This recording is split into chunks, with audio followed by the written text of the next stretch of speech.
Imagine a world where a simple pawn shop became a global sensation, making ordinary people into household names. Richard Harrison, known as the Old Man, built that world. But what did his long shadow truly leave for Austin Russell, the lovable Chumlee, who was like family but not by blood? The answer might surprise you, going far beyond money and into the very fabric of his life and fame. Richard Harrison started his first pawn shop way back in 1981, not as a big fancy store but a small 300-square-foot place on Las Vegas Boulevard. He had a big dream to build something special, and he worked hard every day to make it happen. Without Richard's initial vision and perseverance, the entire business would not exist, and neither would Chumlee's chance to be a part of it. Richard was the main reason the shop was there, and this shop became the stage for Chumlee's unexpected inheritances. The pawn shop didn't become a huge success overnight. Richard and his son Rick faced many challenges. After 5 years in the small shop, they moved to a bigger building on Fremont Street in 1986. Just a year later, in 1987, Richard got a special license to buy and sell second-hand goods. But then, their lease ran out in 1988. This forced them to make a bold decision: move again, this time to the biggest pawn shop in Las Vegas, less than 2 miles from the famous Las Vegas Strip. This is the shop we all know today. The detailed history of the shop's moves and license struggles shows how they kept overcoming problems and changing with the times. Richard and Rick didn't give up. This means that what Chumlee received wasn't just a place to work, but an example of how to run a business with strength and smart planning. This gave him a basic business lesson, even if it wasn't taught in a classroom. Getting a pawn license in Las Vegas was incredibly hard back then. An old law from 1955 said that new pawn licenses could only be given out when the city's population hit 250,000 people. When Richard and Rick started, Las Vegas only had about 20,000 people. Rick called the city statistician every week for more than 2 years, just to check the population count. Finally, in 1988, the population reached over 200,000, and by 1989, it hit 250,000. After some legal battles, they got their license. This was like winning the lottery for them. The struggle for the pawn license, with Rick calling weekly for years, shows extreme never-give-up spirit. Richard's choice to move to Las Vegas in 1981 with only $5,000 after losing $1 million in real estate shows he was willing to start over and had a long-term plan for the pawn business. Austin Russell, known to everyone as Chumlee, wasn't born into the Harrison family, but he grew up right alongside them. He became best friends with Corey Harrison, Richard's grandson and Rick's son, when they were just kids. This friendship was so strong that Chumlee was like a son to Rick. He was always around the gold and silver pawn shop, even as a young boy. The constant talk of Chumlee being Corey's childhood friend and like a son to Rick, and being around the shop since he was a kid, means he was part of the family business from very early on, in an informal way. This wasn't a job interview. It just happened naturally. This shows that Chumlee's inheritance started long before he was an official worker, through being around and learning from the pawn shop world and the Harrison family's way of life.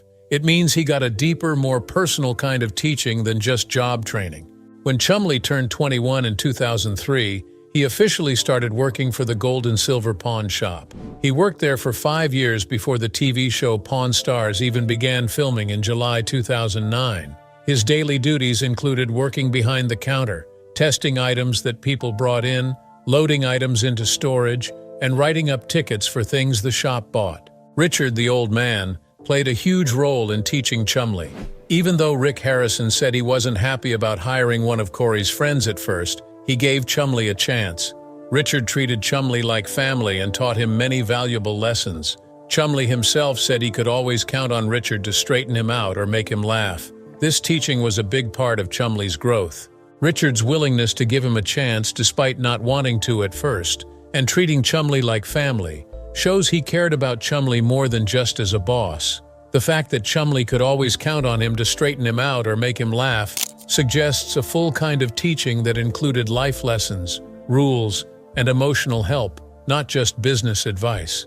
The idea for a TV show about the Gold and Silver Pawn Shop was first pitched by Rick Harrison for 4 years, but it didn't work out. Then, in 2008, a company called Left Field Pictures came along and saw the potential.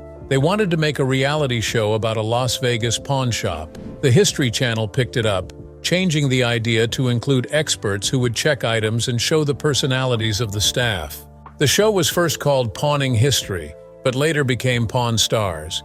It started in July 2009 and quickly became a huge hit. Within 10 weeks, it was the highest-rated show on the History Channel and the second most watched reality show on TV, only behind Jersey Shore. While Rick pitched the show, Richard was the big man behind the operation, and at first, he didn't want to film.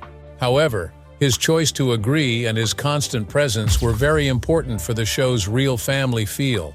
Richard even later said that getting this TV show was the best idea he ever had. This means that Richard's long-time hard work at the shop and his special personality were key to why the show was so popular, making his gift of fame to Chumlee a direct result of his efforts in building the business, and even if he didn't want to at first, being on the show. Before Pawn Stars, Chumlee was just a regular guy working at the pawn shop, but the show changed everything. His quirky personality, humor, and relaxed style quickly made him a fan favorite. He became the breakout star, loved by millions across America. His fame grew so much that his merchandise sales, like t-shirts and novelty items, actually sold more than any other cast members. He even started his own company to sell these items. Chumlee's rise to being a widely recognized face in America and a breakout cast member and a fan favorite is directly linked to the show's success, which in turn relied on Richard's business foundation. The fact that Chumlee's merchandise sales were higher than other cast members shows he used this fame well. This connects Chumlee's personal brand and money success directly to the platform Richard helped create, making fame a very important, even if indirect, inheritance. With great fame came new challenges. The gold and silver pawn shop became a huge tourist spot, with thousands of visitors lining up daily. This meant Chumlee, Rick, and Corey couldn't even work the front counter anymore. Fans would crowd them, taking pictures of them and even unsuspecting customers. This caused legal problems because of privacy laws, so they all had to move to office duty, away from the front of the shop. Chumlee also needed personal assistance because his daily job became too much for one person to handle, with all the fame. The shift from front counter work to office duty due to fan crowds and privacy issues, and the need for personal assistance highlights the unexpected problems that came with fame. Chumlee made some big mistakes at the shop, but Richard, the old man, was always forgiving. One time, long before the TV show, an expensive upright bass was pawned for $700, but it was worth much more. Chumlee accidentally knocked it over, and it shattered into many pieces. Instead of telling anyone, he picked up the pieces, put them in a box, and labeled it as the pawned item. When the owner came back, Corey, not knowing what happened, gave him the box. The man was shocked to find his bass in 1,000 pieces. This mistake cost the shop $20,000 to replace the rare and valuable instrument. Corey said it was Chumlee's dumbest move ever, and it could have cost him his job, but Richard did not fire him. This act of forgiveness from Richard shows a deep level of care and a belief in second chances, which is a powerful lesson for Chumlee.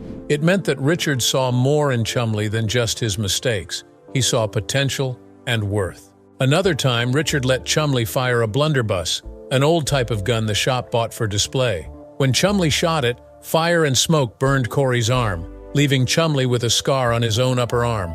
This was a moment Chumlee would never forget. Even though it resulted in a burn, Richard's willingness to let Chumlee experience things, even risky ones, shows a different kind of teaching. It was about learning through doing, even if it meant a little pain.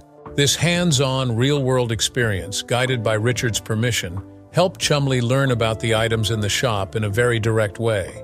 It also shows a bond of trust, where Richard allowed Chumlee to be part of these unique moments. Chumlee also learned valuable negotiation skills from the old man. He used these skills to buy a Maserati, a fancy sports car, for $85,000, saving $15,000 off the $100,000 price. This shows that Richard's business wisdom was passed down, helping Chumlee make smart financial moves in his own life. This is a clear example of a practical skill that Chumlee inherited, allowing him to use the knowledge gained from Richard to improve his own financial standing.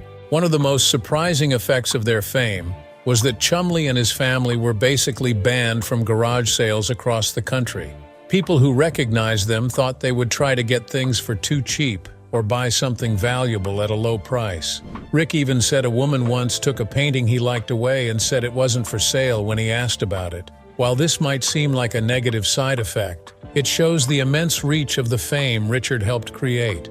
It means that Chumlee's public image, shaped by the show, became so strong that it changed his everyday life nearly 200 pounds. Chumlee has shared his journey on social media, inspiring others. This personal transformation shows his strength and desire to improve himself, reflecting a deeper maturity that came with his experiences. It demonstrates that the challenges he faced, including the public scrutiny from his fame, pushed him towards significant personal growth, which is a form of self-improvement that can be linked back to the life lessons and forgiveness he received from Richard. Chumlee has also used his fame to start new businesses. In May 2017, he opened a candy shop called Chumlee's Candy on the Boulevard, right across the street from the gold and silver pawn shop. He owns the shop with his younger brother, Sage Russell. The shop sells Chumlee's favorite candies, old-fashioned treats like candy cigarettes and Turkish taffy, and bulk candy. On its first day, the best-selling item was Big League Chew bubblegum. Chumlee has also talked about making his own branded candies like Chumlee Lollipops and Rick's Gold Bars. This shows his entrepreneurial spirit and how he's using his public image to create new ways to make money. His merchandise sales, including branded clothing and novelty items, have done better than other Pawn Stars cast members. In 2010, he even sold half of his company that made novelty items to Rick Harrison for $155,000, so the pawn shop could help handle the orders better. This move helped his merchandise reach more people and shows a smart business decision, building on the foundation Richard helped create. Even though Richard Harrison passed away in 2018 after a long fight with Parkinson's disease, his impact on Chumlee remains. Richard left most of his money and business to his son Rick, and Chumlee was not directly mentioned in Richard's will. But Chumlee always said Richard was like family to him. He shared on Twitter that Richard was a huge part of his life, treated him like family, and taught him lessons he would carry forever. He said he would miss him greatly, and that Richard could always be counted on to straighten him out or make him laugh. This shows that the most important inheritance Chumlee received was not money or things, but the deep personal connection, mentorship, and life lessons from Richard. Chumlee's journey from a childhood friend to a beloved TV star and businessman is a story deeply tied to Richard the Old Man Harrison. While Richard did not leave Chumlee a direct inheritance of money or property, he gave him something far more valuable, a foundation in business, a platform for fame, and most importantly, a lifetime of mentorship, forgiveness, and unwavering support. These are the true treasures Chumlee inherited from the old man, shaping his life and success in ways that money never could. In unexpected ways. This shows how deeply the show and the old man's influence changed Chumlee's world, even in small, everyday things. Chumlee also got to have amazing experiences because of the show, like meeting rock star Jon Bon Jovi. Jon Bon Jovi invited the guys to his concert and gave them front-row tickets, and Chumlee even got to bring someone along. They were invited backstage to meet Jon Bon Jovi's family and kids. Chumlee said, "We went to his meet and greet to meet his kids because they wanted a picture with us. He gave us front-row tickets. Now was pretty cool. When does Bon Jovi personally invite you to his show?" This opportunity to meet a huge celebrity, which came directly from the show's popularity, is another unique inheritance. It shows that Richard's role in the show's success opened doors to experiences Chumlee might never have had otherwise. This highlights the indirect but significant benefits of the fame that stemmed from the old man's business. Chumlee, whose real name is Austin Lee Russell, was born in Henderson, Nevada, on September 8, 1982. When he was about 12 years old, he got his famous nickname Chumlee because his face and chin looked like Chumlee, the walrus from the old cartoon show Tennessee Tuxedo. Growing up, he faced some tough times, including being bullied because of his weight. But he found comfort and made good friends through his love for video games and comic books. This early life shaped him, and his friendship with Corey Harrison and the Harrison family played a huge part in his path to becoming a TV star. This background shows that Chumlee's journey was not always easy, But his personal interests and friendships helped him find his way and eventually connect with the very business that would make him famous. Chumlee has had his share of legal troubles. In March 2016, his home was searched as part of a investigation. During the search, police found crystal meth, marijuana, Xanax, and many firearms. Some of these weapons were not registered. He was arrested but released on bond the next day. Later, in May 2016, he was charged with 20 serious crimes, including and weapons charges. His lawyer helped him make a deal. He pleaded guilty to a felony weapons charge and a minor drug possession charge. This deal meant he would get counseling and 3 years of probation instead of jail time. The crime charges were not pursued because there wasn't enough proof. He had to give up his weapons and drugs to the police. The judge warned him that if he stayed out of trouble until 2019, the serious charge would be removed from his record, leaving only the minor one. If he got into trouble again, he could face 2 to 5 years in prison. He later said that facing the results of his actions made his anxiety worse, and he needed to make better choices. This difficult time showed a different side of Chumlee, a man facing his own weaknesses and trying to get back on track. The History Channel even thought about continuing to support him, seeing his struggles as a chance for a comeback story.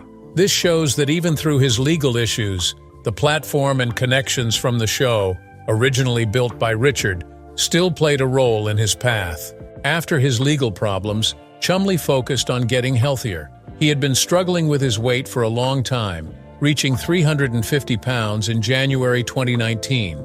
In February 2018, he decided to have gastric sleeve surgery, a procedure that removes most of the stomach. He lost 10 pounds right after the surgery and aimed to get under 170 pounds. By October 2021, he had lost 160 pounds and weighed 190 pounds. He said he was tired of struggling with his weight and wanted to make a change. He committed to a healthier lifestyle, eating clean and exercising regularly, and also started a sober journey. His friend Corey Harrison also had weight loss surgery in 2014 and lost